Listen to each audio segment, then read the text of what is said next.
Now we get to interpret it. Ooh. Thankfully, you and I don't have to, because Daniel does that for us. Isn't it just nice not having to think or anything? So starting in 2, verse 36, it says, "This was the dream, and now we will interpret it to the king. You, O king, are the king of kings. The God of heaven has given you dominion and power and might and glory. In your hands he has placed mankind and the beasts of the field and the birds of the air. Wherever they live, he has made you ruler over them all. You are that head of gold. But after you, another kingdom will rise, inferior to yours. Then, next, a third kingdom, one of bronze, will rule over the whole earth. Finally, there will be a fourth kingdom, strong as iron. For iron breaks and smashes everything. And as iron breaks things to pieces, so it will crush and break all the others. Just as you saw that the feet and toes were partly of baked clay and partly of iron, so this will be a divided kingdom.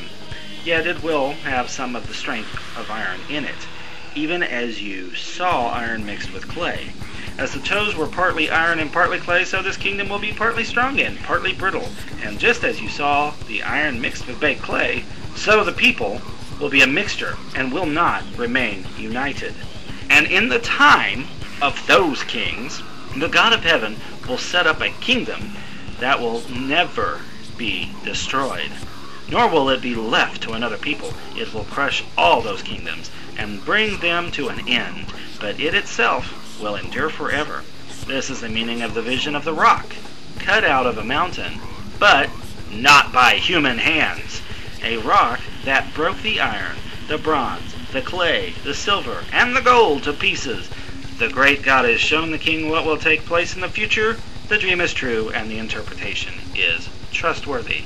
Yeah, kingdoms! More than just kingdoms, empires. These are the 4 empires that took over the entire known world at their time. Now, biblical people would want you to believe this was predicted, but they'd all say, wow, it all came true, too. But in fact, it was most likely written considerably later after it all had already happened that way. But it's true, Babylon fell. Replacing it was the Medo-Persian Empire, then the Greek, then the Roman Empire. And eventually Rome overran Israel, so that the Israelites were pretty much overpowered by different empires for centuries. But something happens in the feet. Something that Dr. Scholes is just completely powerless to heal. A great big rock, not made of human hands. Say it again with me, everybody. Not made of human hands. Interesting and important point. So let's add that to our notes. In the time of those kings, or the feet of the statue, a rock crushes the other empires, but it becomes a mountain and endures forever. And let's not forget the most important part of all, not made of human hands. Those of you who have visited my website, if you've always wondered what that little funky statue mask thing of mine was, now you know. Anyway, moving right along. This is what I'm shocked the ICC did not share. This comes from the book of Joel, also in the Old Testament, also chapter 2. And it says, I will pour out my spirit on all people.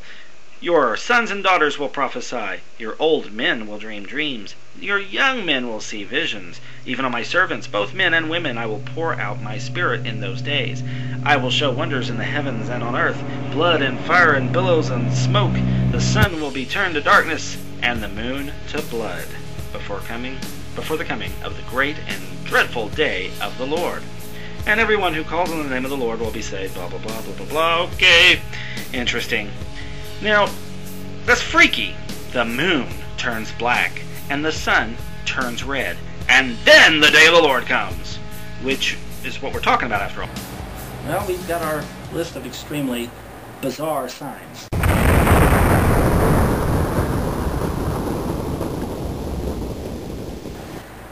There's a billion freaky things in the Old Testament that you could add as well if you really wanted to, but, you know, why bother? Don't want this thing to turn up to be 5 hours long. We have enough, right here. And as for all the others, study and find them for yourself. Doesn't really matter. Rather than taking my word for it. Or don't. Because that would be a complete waste of your life and stuff. So now let's head into the New Testament and find out where all this wonderful stuff takes us.